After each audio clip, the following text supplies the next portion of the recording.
Today what I'm going to speak about is St Savvas of Kalymnos.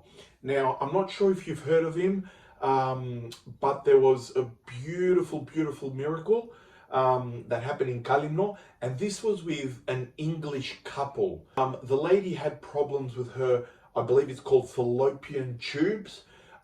She could not have any kids. They basically went to a lot of different doctors, a lot of different hospitals.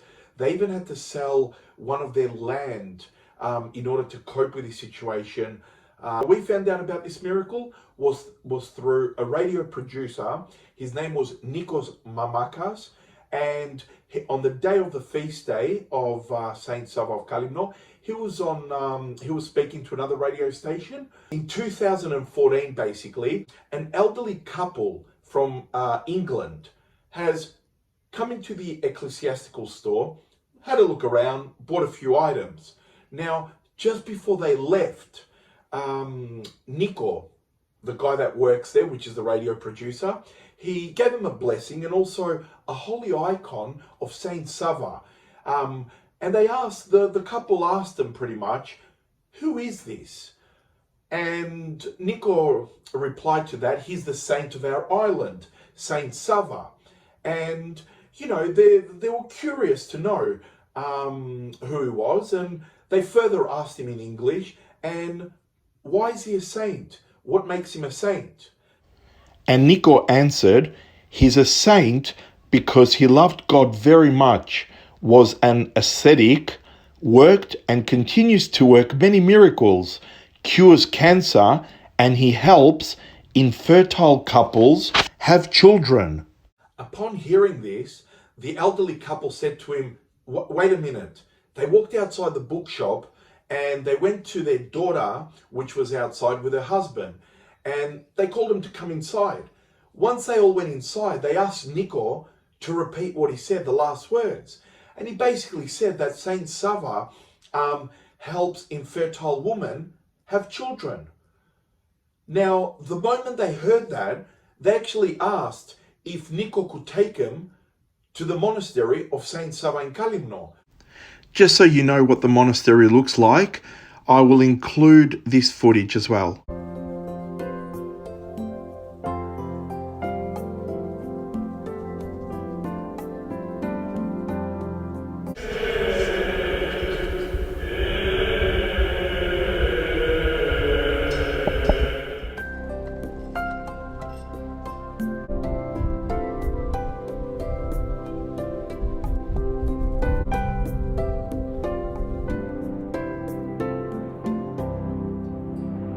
The beauty about all this, and why I love these stories, because they were not Orthodox, okay? But they had great respect towards the faith and reverence. They were not Orthodox, but they even asked if they are allowed to enter the church. Imagine the respect. So the female entered the church and she went to the holy relics of St Savvas. Now, with an open heart, what a beautiful heart. She kneels down for 10 minutes, okay? And for whole 10 minutes, she's just praying to St Savvas and crying. And amongst things, this is what she says. This is her humility. I love these words. She says, St Savvas, I am not Orthodox and do not know many things about Christ, but I believe in God, and I believe you can help us. You see, at that moment, she opened her heart. She had complete faith.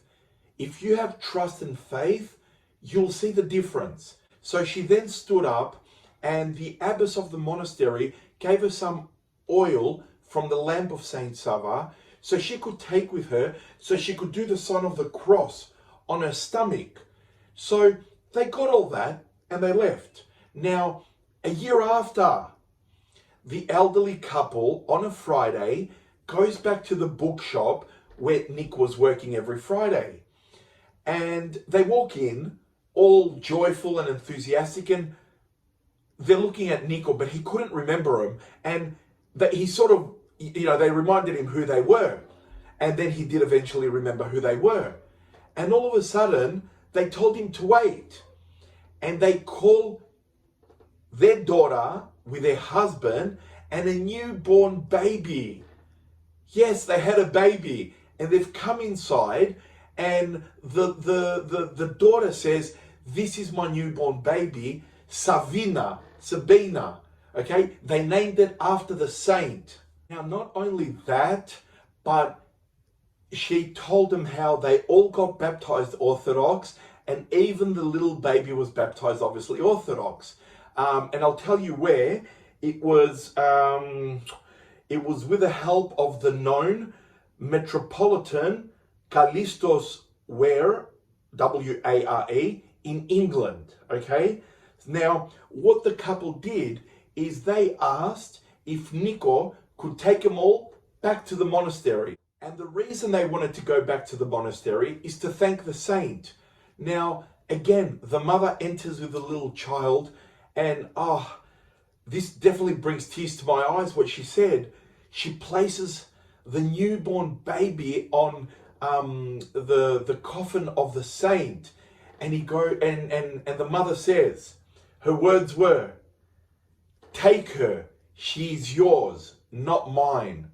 What a beautiful heart. Now, to continue with this, the lady, she could not believe this miracle, how beautiful it was, and she purposely brought a whole briefcase with her full of documents and all medical proof that I'll tell you exactly what it says, that dismissed her ability to become pregnant because she had a problem with the fallopian tubes.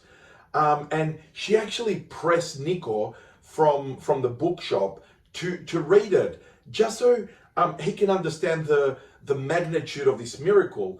And that's why I said, for us Orthodox, we might hear this and say, we've heard it before. But for someone that I guess is not Orthodox to hear this, it really, really, really makes a difference in their heart. Now, and she keeps on saying that they tried all scientific means and they spent a lot of money. And as I said before, they even sold some of their land just to be able to cope with it. I'll continue to pray for you all morning and night. Although I'm just a sinner, I'm nothing special, but I'll continue to pray for you all. Much love. Thank you for listening, and God bless you all. Thank you.